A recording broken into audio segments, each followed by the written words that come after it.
Minasan! Chapter 221 Chainsaw Man telah rilis dengan judul Pertempuran Aman. Ya iyalah aman, wong gak ada yang mati juga. Chainsaw Man terus bangkit abadi tanpa mengonsumsi darah, tapi sampai kapan pertarungan ini? Sebelum saya lanjut, siapa tahu ada yang ingin berdonasi, silakan klik link Saweria yang ada di deskripsi ya. Diawali dari orang-orang yang terlempar dari gedung-gedung pencakar langit yang mulai menyatu satu dengan yang lainnya menjadi padat, kecil, dan terkompresi. Orang-orang terlempar tetapi masih tetap hidup Minasan. Mereka berteriak ketakutan, terjatuh dari ketinggian, mendarat di air dan kehilangan arah. Mereka sama sekali tidak tahu apa yang sedang terjadi, tetapi ada Fumiko di situ yang kesusahan bernafas. Dalam pertempuran War Devil versus Chainsaw Man yang menyeramkan, tubuh Pochita terbelah dua, mengeluarkan jeroan dari perutnya setelah ditebas menggunakan pedang USA Oregon. Wah, di sini cara Tatsuki Fujimoto Sensei menggambar benar-benar keren ya. Pada font Oregon ada usus Pochita yang terburai dan nyangkut di situ.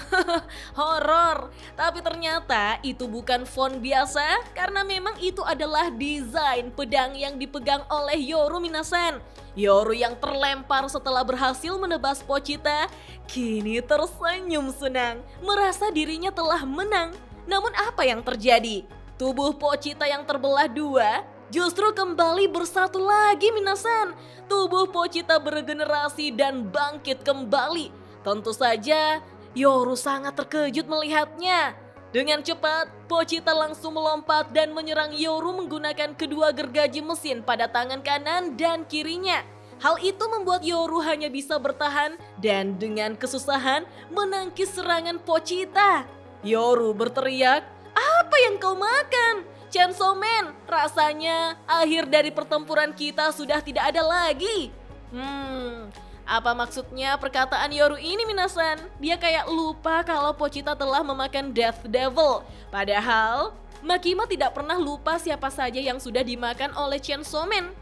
Menariknya, pertarungan yang tidak akan ada yang mati atau kalah ini mengingatkan saya dengan Eternity Devil atau iblis abadi yang muncul di cerita Chainsaw Man bagian pertama Minasan. Memang, Eternity Devil juga muncul di Akademi Saga di mana Asalah yang mengalahkannya. Tapi poin saya adalah ketika Denji bertarung melawannya di cerita Chainsaw Man bagian pertama chapter 19, setelah sekitar 3 hari bertarung tanpa henti, Eternity Devil hancur karena siksaan yang berulang kali. Dia terus-menerus diiris, dicincang, dan mendengar suara gergaji mesin yang mengaung dari Denji yang terus meminum darahnya, sehingga Denji terus-menerus beregenerasi. Jadi, dalam pertarungan yang tiada henti itu, Eternity Devil justru menawarkan intinya kepada Denji, memohon kematian diberikan kepadanya. Dan Denji pun menurutinya dengan memotongnya menjadi 2. Sepertinya pertarungan Yoru melawan Pochita juga akan seperti itu ya Minasan. Kembali ke pertarungan, karena Yoru kesusahan menahan serangan Pochita, dia pun segera meminta kekuatan dari rakyat Oregon dengan sengaja mengorbankan mereka. Tubuh mereka yang semula mengambang di air, kini terlihat seperti balon yang meletus Minasan. Bahkan Fumiko juga jadi salah satu korbannya. Pengorbanan itu lantas memberikan serangan dahsyat lainnya pada Pochita dengan serangan yang bernama Oregon Slash. Terlihat para devil di sini hanya bisa menjadi penonton. Bagaimana ledakan dari kekuatan Yoru yang ternyata berhasil menebas Pochita tepat di perutnya. Ada banyak sekali darah yang meledak keluar, begitupun dengan jeroan Pochita yang keluar lagi. Pochita di sini tampak sangat kesakitan, seperti ekspresi Tom saat dijahili Jerry ya Minasan. Namun lagi-lagi dia berhasil beregenerasi tanpa meminum darah sekalipun. Yoru dengan serius berkata, "Ini adalah akhir dari segalanya Chainsaw Man. Ini adalah kartu trufku." Yoru pun kembali berteriak, memanggil rakyat Virginia untuk mengorbankan mereka demi mendapatkan kekuatan pada serangannya. Di sini, rakyat Virginia seperti sedang senang menyaksikan ledakan yang terjadi di gedung-gedung tinggi, seolah sedang nonton konser ya Minasan. Lalu dalam sekejap, mereka semua meletus seolah-olah balon yang terisi air. Sekarang, Yoru langsung bergerak untuk memberikan nuclear punch kepada Pochita, di mana pukulan itu menghasilkan ledakan nuklir yang dahsyat. Cahaya terang menyinari area yang luas, di mana pasukan Devil hanya bisa menjadi penonton yang kagum pada War Devil. Dan lagi-lagi, manusia hanya bisa menerima efek radiasi nuklir tanpa bisa melakukan apa-apa. Mereka bahkan tidak menyadari saat ledakan meletus dengan kekuatan yang cukup untuk menghancurkan pintu neraka juga, minasan. Saking sibuknya orang-orang Jepang yang bekerja setiap hari, mereka tidak peka dengan maut yang ada di depan matanya ya. Sindirannya halus bener. Tapi, panel sebelum ledakan nuklir ini terasa seperti kita bisa merasakan keheningan yang memekakan telinga dalam beberapa saat sebelum cahaya ini berubah menjadi suara dentuman keras. Baik Devil maupun orang-orang, semuanya bisa terkena efeknya. Di sini, penggambaran Tatsuki Fujimoto Sensei sangat keren. Bagaimana dia berbicara hanya dengan mengandalkan gambar panel manga meskipun tanpa balon teks. Memperlihatkan ledakan nuklir yang menghancurkan gedung-gedung yang semula masih berfungsi. Bagaimana pecahan-pecahan beton dari gedung-gedung itu berhamburan ke udara, lalu tempat pertarungan itu berubah menjadi kota mati. Dari chapter ini kita akhirnya tahu meskipun Chainsaw Man telah memakan Death Devil yang artinya kematian telah dihapuskan dari dunia, tapi konsep kematian diubah menjadi hal lain.